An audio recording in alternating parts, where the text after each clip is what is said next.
Hello everyone! Today guys, here in our farm is very sunny. But anyway guys, this is Wilma. Welcome to my farm. Ganito guys ako magpapakain. Hinahalo ko yan. This kind of feeding is wet feeding guys.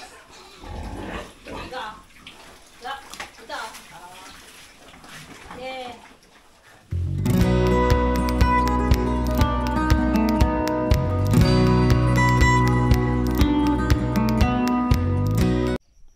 Here in our farm guys, nag-aalaga na kami ng baboy ng mahigit na 5 years. 5 to 6 years na guys na we are breeding baboy. So, we try everything, processing of feeding and how to take care the baboy. Kung paano tayo mag-aalaga ng baboy, lahat ng mga proseso guys natututuhan na namin. So, ang the best na proseso na natutunan ko guys is yung ganito. Papakita ko sa inyo guys. I gonna show you the best process for breeding pig na mabigat talaga guys ang baboy. We tried this since we breed pig. So, I gonna show you guys. Ito guys ang imbakan ng aking mga pagkain ng baboy. So, ngayon guys, ang brand na guys na binibigay ko sa aking mga baboy is Ultra Pack. Ayan guys. Pack na pack guys sa baboy ito. Napakaganda guys ito sa baboy. Lalong lalo na pag nasa fattener stage na sila. Kung nasa grower stage. Napakaganda guys. This is a very good quality of feeds. Number 1. Ultra Pack guys. Napakaganda guys ito sa ating mga baboy. So, ganito guys ang capacity ng aking pagpapakain.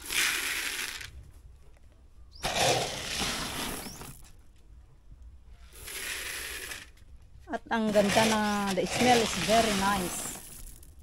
It's, may medicine siya. Smell medicine. Napakaganda ang ano nito. Subok ko na ito guys within 5 years.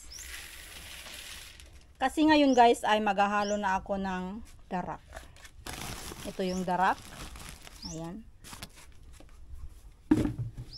This is my measurement.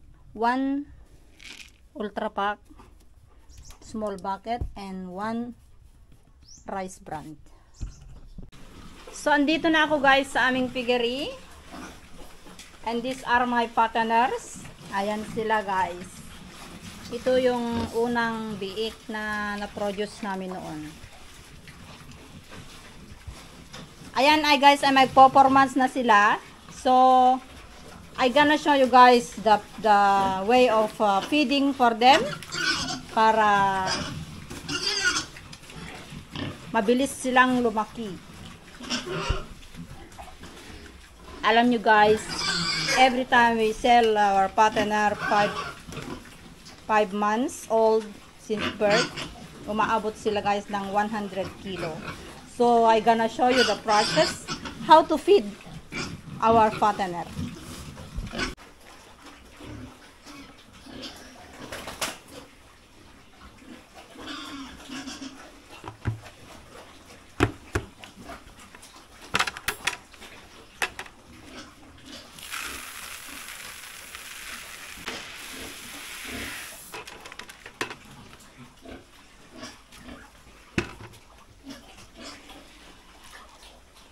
Ganito guys ako magpapakain. Hinahalo ko yan.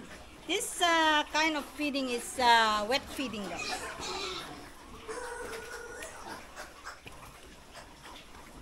This is a big container. Malaki ito guys. Kasi they love wet.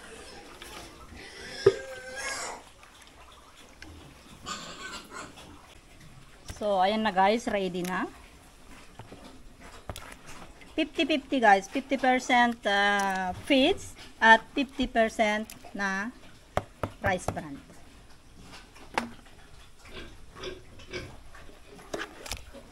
Ayan guys, ready na. Alam nyo guys, ang Ultra Pack ay napakaganda. It's a very good feeds. This I try it for 5 years. Napakagandang at outcome guys ng ating mga alaga. At important also is water.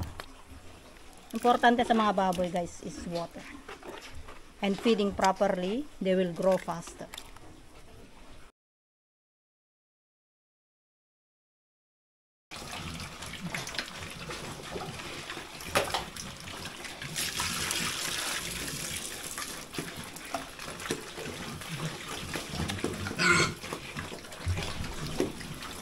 Ang bilis, ang galing nila kumain guys. Ganyan talaga ang processing ng pagpapakain, wet feeding.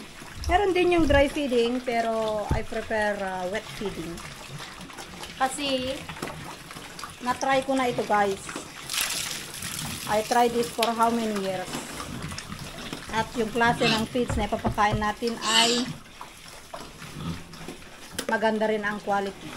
Mahal ang ano guys, ang Ultra Pack, pero sa resulta ng ating mga alagang baboy, maganda guys sa katawan nila. Ito guys ang pinakamahal na feeds, Ultra Pack.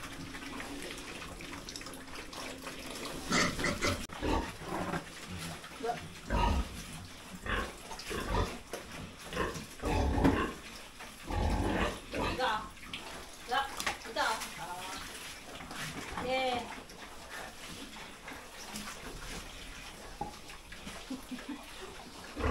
Very dami ah.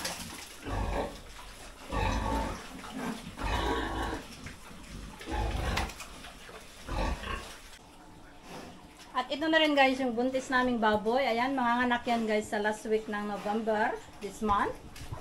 Ang laki na ng tiyan niya guys. It's full, double full guys. Ayan. This is first timer also na manganganak ito guys. You know guys, before, ang liit nito, small, but nung nagbuntis na siya, lumaki siya guys. Ayan. Ito na rin yung aking mga last piglets. Ito yung mga last na pinanganak namin noon. 6 ito guys, they are 6. And the other is in the other cage. Ayan. Inano ko sila. Dinivide ko sila. And ito rin yung nanay ng first na mga, yan, yung mga partner namin. Ito yung first na nanganak noon. And this is the 3. Ayan, dinivide ko sila guys para makakain sila ng husto. Ayan, it's unlimited guys ang kain nila. Ayan, nakababad lang pagkain nila. Kaya ang bilis nila lumaki. Depende guys sa baboy. Pag masasanay sila ng nakababad lang yung pagkain, ay mas mabilis silang lumaki. Lalong-lalo na guys, nasa starter feeds sila, nasa starter stage sila.